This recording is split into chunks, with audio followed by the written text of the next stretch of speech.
আচ্ছা, এখন দেখো আমরা মাইক্রোসফট এক্সেলের ফাইলের লোকেশন দেয়া।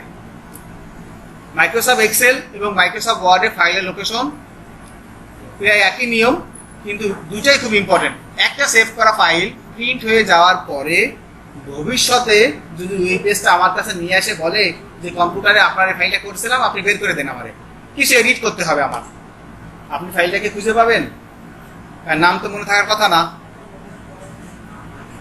নাম তো মনে থাকার কথা না। দীর্ঘদিন পরে এসে কেউ একটা কাগজ নিয়ে এসে যদি বলে আমার কম্পিউটার থেকে আপনার কম্পিউটার থেকে কাজটা করা হয়েছে, আমাকে একটা ফাইল ওপেন করেন, আমার দুটো নাম চেঞ্জ করতে হবে, তারপর একটা কপি লাগবে।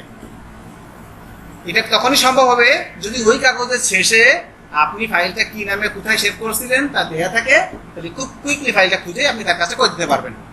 এটাকে বলে আসলে কুইক পাথ এমএস ওয়ার্ডে, আর এক্সেলে বলা আছে শুধু পাথ। ওকে, কিভাবে দেব?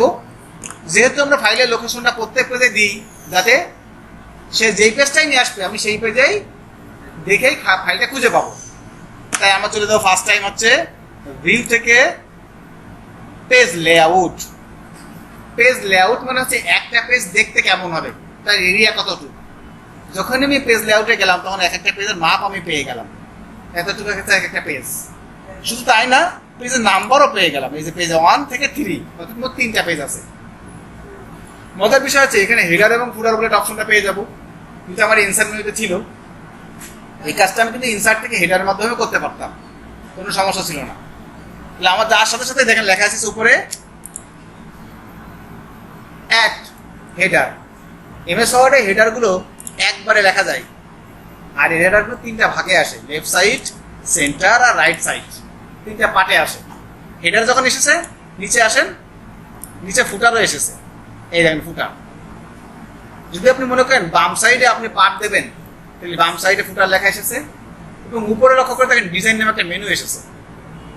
যেই আপনি পেজের মধ্যে ক্লিক করবেন ডিজাইন মেনুটা পাবেন না, কিন্তু ফুটারে ক্লিক করলে ডিজাইন মেনু পেয়ে যাবেন।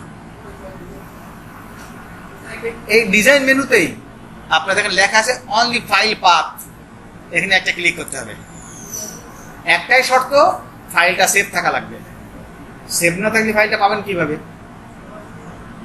যখন আপনি দিলেন দেখেন লেখা আছেন পাথ অ্যান্ড ফাইল, এবার পাশের ঘরে আসেন, সাথে সাথে ফাইলের নামটা উঠে গেল, দেখেছেন? ফাইলটা কোথায় কি নামে আছে তার তালিকা চলে এসেছে, একদম পুরো লোকেশনটা চলে এসেছে। অবশ্যই সেই ক্ষেত্রে আমাকে এই সাইজ, লেখার সাইজটা ছোট করে দিতে হবে, কারণ এই লেখার সাইজ আর উপরে ডাটা এন্ট্রির সাইজ এক না। একই রাখলে সে লোককে জিজ্ঞেস করতেই পারে ভাই এই লাইনটা কেন লিখলেন, তাই এই সাইজটা সবসময় 6, 7 বা 8-এর মধ্যে রেখে দেবো। আবার হোম মেনুতে যাবো, যার পরে এই লেখার সাইজটা আমি 8-এ দিলাম, তুলনামূলক এর থেকে কম হইল, এই দেখেন ছোট হয়ে গেল। এবার যখনই উনি আমার কাছে কাগজটা নিয়ে আসবে, আমি সাথে সাথে এই কাগজটা দেখেই বলে দিতে পারবো তার ফাইলটা কোথায় কি নামে ছিল। যেমন আমারটা ছিল এইস my document class 3 monthly sale statement, এই আছে ফাইলের নাম। অবশ্যই কাজটা করা হয়ে গেলে কিবোর্ড থেকে Ctrl+S দেব। আবার আমি যদি নর্মালে চলে যাই ভিউ থেকে, তাহলে কিন্তু আমি লোকেশন দেখতে পাবো না, কিন্তু প্রিন্টে পাবো। কারণ নর্মাল অবস্থায় পেজের মাপও দেখা যায় না এবং হেডার ফুটার কি আছে তা দেখা যায় না। প্রিন্ট করলে আবার পেয়ে যাবো। Ctrl+P দিই আমরা, P দিলে এই দেখবেন আমার ফাইলের শেষে এইটা আছে, এই দেখেন একদম নিচে আমার ফাইলের লোকেশনটা দিয়ে আছে, এই দেখেন চলে এসেছে ছোট করে। এই ছিল মূলত এক্সেলে ফাইলের লোকেশন দেওয়ার নিয়ম।